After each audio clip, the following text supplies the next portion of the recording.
Bonjour, vendredi 16, samedi 17 et dimanche 18 novembre se tenait à Toulon dans le Var, l'édition 2012 de la Fête du Livre. C'était la 16e édition, l'occasion pour nous d'être présents à cette Fête du Livre. Bien évidemment impossible d'interviewer toutes les personnes présentes, mais vous allez pouvoir le constater, nous avons fait de très très belles rencontres. Bien, nous sommes aujourd'hui donc à la Fête du Livre de Toulon. Je suis donc devant le stand de la librairie Périclès et donc nous avons notre micro. Alexandre Moriano. D'abord, première question, est-ce que c'est, j'imagine que non, mais est-ce que c'est la première année que vous faites la Fête du Livre de Toulon? Mais non, ça fait la 7e. Et donc, quelle est l'ambiance? Est-ce que vous avez vu justement au cours des années l'ambiance changer ou alors est-ce que ça a toujours été comme ça? C'est en général, des fois c'est même plus hard parce que pour un peu quand vous mettez une grosse affiche en face de chez vous, vous vendez plus rien parce que les gens ils se précipitent vers la grande affiche et puis on vous connaît plus, même les amis ils passent et ils vous voient pas. Il y a beaucoup de monde. Il y a beaucoup de monde, voilà. Mais pour la personne, pour la vedette quand même, pas pour l'ensemble des exposants. Alors vous, en ce qui vous concerne, donc, quelle est votre actualité justement? En ce moment, je crois qu'on est à 2 ans de l'anniversaire le début de la guerre de 14. On a appuyé beaucoup là-dessus. On s'est dit il vaut mieux commencer avant que d'attendre en 1914 où il va y avoir pléthore de textes, pléthore de documents, pléthore de conférences, pléthore de films. Je fais un effort là-dessus. C'est pour ça que j'ai sorti mon livre. Qui s'appelle La Grande Guerre, les poilus. Qui est sorti quand? Il est sorti en octobre, là.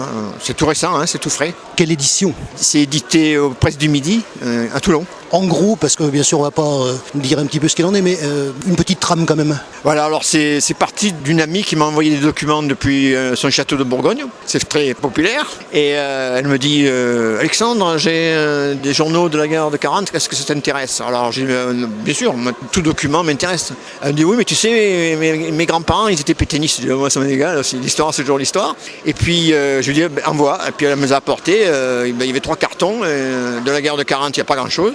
Par contre, du conflit de 14-18, c'était vraiment avec ça qu'on a fait d'abord une exposition qui a toujours lieu au Pont du Las à la médiathèque. Et j'ai fait mon ouvrage, plus des documents que m'ont apporté des amis, notamment Alain Biacab. Un album de son grand-père qui concerne surtout la vie qu'il a menée, son grand-père avec Georges Carpentier, que je connaissais comme boxeur, champion du monde, un des rares qu'on ait eu, mais qui a été aussi d'abord sapeur, aviateur, et ensuite il a été pilote de chasse. Alors donc on a des documents inédits, cette exposition part sur des documents inédits, et qu'on retrouve aussi dans mon livre, La Grande Guerre, les poilus. Alors j'ai entendu dire justement qu'elle avait beaucoup de succès. Oui, il paraît que ça tant mieux. J'ai eu beaucoup de mal pour obtenir des locaux. Puis maintenant, je crois que la mairie est très heureuse qu'il y ait cette exposition puisqu'elle la prolonge d'une semaine. C'est ce que j'ai entendu dire justement. Alors évidemment, il va y avoir la difficulté parce qu'il faut que nous la surveillons. Il faut chaque fois 2 personnes par après-midi. J'ai de la chance d'avoir beaucoup d'amis parce que c'est quand même une charge. Et puis en plus, il y a des objets très rares et qu'il faudrait protéger, des vols, des attentats. Alors pour revenir justement donc ici à ce stand, quel autre livre nous avons? Les livres précédents? Alors on commence par la trilogie de ma famille, qui je suis d'origine italienne, immigrée. La première partie des immigrations c'était économique, puisque les chantiers navals avaient besoin de main-d'œuvre et mon grand-père était un spécialiste des métaux un peu spéciaux. Ensuite, ils sont repartis en Italie parce que ma grand-mère ne se plaisait pas. Et mon père est revenu en 30 parce qu'il était antifasciste et il n'avait plus de boulot en Italie. Donc c'était politique et à la fois économique. Et voilà, donc c'est les 3 premiers livres qui s'appellent La vie est un éclat de rire. Alors évidemment, ça surprend toujours un peu les gens.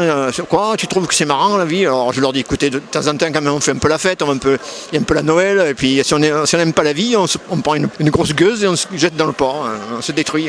Ensuite j'ai fait Les Travailleurs coloniaux. Ça j'en ai entendu parler justement. Les Travailleurs coloniaux, en France il y a eu 2 ouvrages.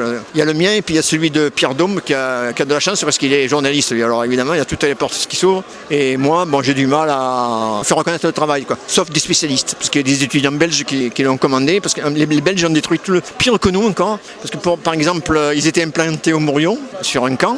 J'ai fouillé les archives du port de Toulon, on ne trouve rien. On trouve des traces de surélévation par exemple d'un bâtiment, et là un camp où il y avait 200 hommes, il n'y a rien, on a tout détruit. En 1946 il y a eu une espèce de nettoyage par le vide. Et par contre, j'ai trouvé des documents partout. J'en ai trouvé dans le Vaucluse, j'en ai trouvé en Ardèche. Enfin, j'ai cherché quoi. Je suis très content de tout travail. Alors justement, un livre comme le dernier, ça prend combien de temps en préparation? Ben là, entre le moment que j'ai reçu les documents, c'était en 2010. Et vous voyez, j'ai presque travaillé 2 ans pour arriver à... C'est ça, on ne se doute pas, hein, justement. Hein. On voit le travail fini, mais on ne voit jamais le temps que ça demandait. Surtout quand il y a des recherches, quoi. Et puis quand il y a abondance de documents aussi, parce que il faut encore tout classer, il faut tout ranger, il faut arriver à maîtriser l'œuvre, quoi. Hein. Et à structurer, j'imagine. Voilà, c'est ça. Heureusement, j'ai été bien aidé par des copains photographes, par des amis qu'on peut les citer. Enfin, je suis content de l'aide qu'on m'a apporté tout le monde, hein, y compris même la ville. Pour la prochaine fois, ça va être un peu plus... ce que je vais faire, c'est un peu plus personnel. Enfin, ce sera... c'est pas autobiographique, mais c'est ma campagne d'Algérie. Ah d'accord. Alors là, je vais tourner ça un peu en dérision, parce qu'on parle toujours tant des événements graves, puis on parle pas de tous les petits détails qui font une histoire quand même. Peut-être que si on voulait revenir sur ce que j'ai vécu, on rigolerait, quoi. Alors justement, il y a une question qui me vient, puisqu'effectivement on parle beaucoup de guerre et tout ça. Est-ce que ça intéresse encore les jeunes, paradoxalement? Ben, moi je suis étonné. Là, j'ai présenté le bouquin justement dans l'exposition à l'école des Moulins. Et les enfants... Quelle réaction? Ah ouais, ben, ils sont étonnés. Hein. Ils sont vraiment étonnés que ça puisse se passer comme ça. J'avais apporté des fers de baïonnette.